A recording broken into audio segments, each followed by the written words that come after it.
Hey guys, in this video we are going to learn the use of prepositions in, on and at.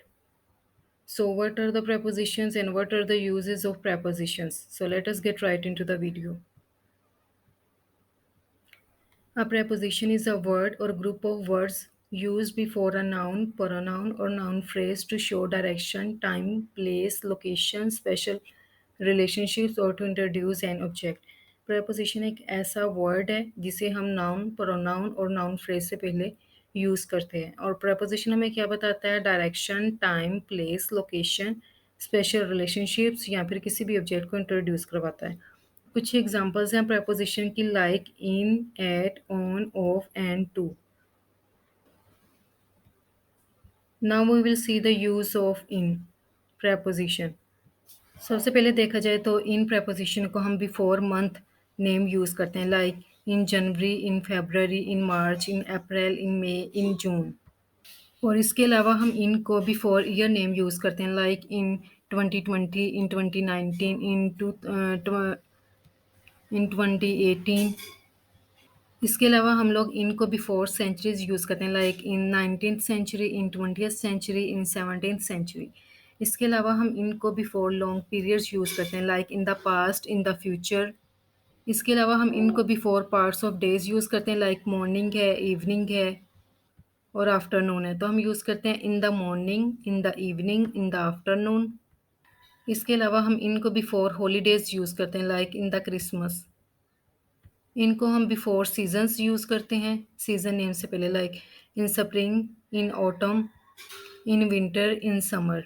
इसके अलावा हम इनको before country name use करते हैं like in Pakistan, in India, in USA, in China, in Russia. जैसे कि अगर मैं ये कहूँ आई लिव इन पाकिस्तान तो इन यहाँ पर यूज़ होगा। इन जो है बिफोर कंट्री नेम यूज़ होता है। और अब इसके बाद हम ऑन प्रेपोजिशन का यूज़ देखेंगे। सबसे पहले holidays with days. On preposition को हम ऐसी हॉलीडे के साथ यूज़ करते हैं जिसके साथ डे वर्ड लगा हो, जैसे कि on labour day, on Christmas day, on independence day. तो जैसे कि इंडिपेंडेंस डे है, लेबर डे है, तो लेबर के साथ क्या लगा है? डे। तो ऐसा कोई है, ऐसी कोई हॉलीडेज़ जिसके साथ डे लगा हो, तो उसके साथ हम ऑन प्रेपोजिशन को यूज़ करते हैं। इसके अलावा second days of week. Days of week जैसे कि Monday, Tuesday, Wednesday, Thursday, Friday, Saturday, तो इनके साथ हम प्रेपोजिशन ऑन यूज़ करते हैं। जैसे कि अगर मैं ये कहूँ I will meet you on Monday, तो यहाँ पर मैं इन मंडे नहीं कह सकती, I will meet you in Monday, ये रॉन्ग है। हम डेज़ के साथ ऑन यूज़ करते हैं like I will meet you on Monday. इसके अलावा हम इसे बिफोर डेट्स यूज़ करते हैं like on 12th January, on 17th January. तो हम डेट से पहले ऑन को यूज़ करते हैं। इसके अलावा हम इसे लॉन्ग पीरियड से पहले यूज़ करते हैं। Long period like in the past, माज़ी की अगर बात की जाए तो वो एक लॉन्ग पीरियड है, तो हम इसके साथ ऑन यूज़ करते हैं। सॉरी, लॉन्ग पीरियड्स के साथ जो है इन यूज़ होता है, इसके साथ ऑन यूज़ नहीं होता। मुझे इसे जो है इन वाले पोर्शन में मेंशन करना चाहिए। इसके अलावा ऐसी स्ट्रीट्स जिसके साथ जो कि बगैर किसी नंबर के होती हैं, जैसे कि ऑक्सफोर्ड स्ट्रीट है, तो इसके साथ हम ऑन यूज़ करेंगे। इसके अलावा स्मॉल आइलैंड्स हैं जो कि अनइन्हेबिटेड होते हैं, उनके साथ हम ऑन यूज़ करते हैं। लेकिन अगर आइलैंड लार्ज है और वहाँ पर लोग भी रहते हैं यानी कि इन्हेबिटेड है, तो वहाँ पर हम लोग इन यूज़ करते हैं। इसके अलावा हम किसी भी सरफेस को जब यूज़ करते हैं, जैसे कि अगर मैं ये कहूँ कि बुक जो है वो टेबल के ऊपर है, the book is on table, the book is on the table. तो बुक कहाँ पर है? वो एक सरफेस के ऊपर है, यानी कि टेबल के ऊपर है, तो यहाँ पर हम ऑन यूज़ करते हैं। तो हम ऑन को बिफोर कोई भी सरफेस है उससे पहले यूज़ करते हैं।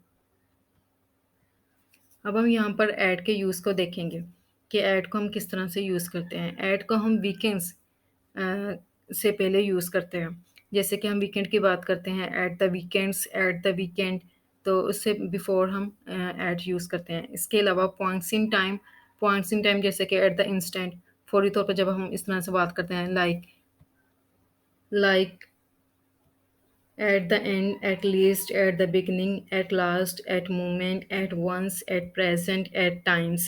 जब पॉइंट्स इन टाइम की बात करते हैं तो इसके साथ हम हमेशा एट यूज़ करते हैं। इसके अलावा क्लॉक टाइम्स के साथ लाइक एट 9 ओ क्लॉक, एट 6:35 पीएम, एट को हम यूज़ करते हैं क्लॉक टाइम्स के साथ। इसके अलावा एट को हम यूज़ करते हैं एट जैसे कि डान के साथ, डान, डस्क, नाइट, नून। तो at dawn, at dusk, at night, at noon, at midnight. इसके अलावा अगर हम अपने खाने-पीने की कुछ बात करते हैं जैसे कि उसके भी कुछ औकात होते हैं जैसे कि सुबह, दोपहर, शाम, तो इसके साथ भी हम यूज़ करते हैं at breakfast, at lunch time, at dinner time, इसके साथ यूज़ करते हैं। इसके अलावा जैसे कि सूरज के तुलू और ग़ुरूब होने का वक़्त है, तो इसके साथ हम यूज़ करते हैं एट सनराइज़, एट सनसेट। इसके अलावा जब हम किसी की एज इस तरह से मेंशन करते हैं तो हम उसके साथ यूज़ करते हैं at age 21, at age 19, at age 11। So preposition basically एक वर्ड है, ग्रुप ऑफ वर्ड्स है, जो जिसे हम नाउन से पहले यूज़ करते हैं, जिसे हम प्रोनाउन से पहले यूज़ करते हैं और ये हमें डायरेक्शन के बारे में बताता है। इसके अलावा ये हमें टाइम के बारे में बताता है, ये हमें प्लेस के बारे में, लोकेशन के बारे में बताता है और इसके कुछ फ़ेमस एग्ज़ाम्पल्स हैं जैसे कि इन, ऑन, एट, ऑफ, टू। इसके अलावा और भी काफ़ी सारे प्रेपोज़िशंस हैं। Thanks for watching.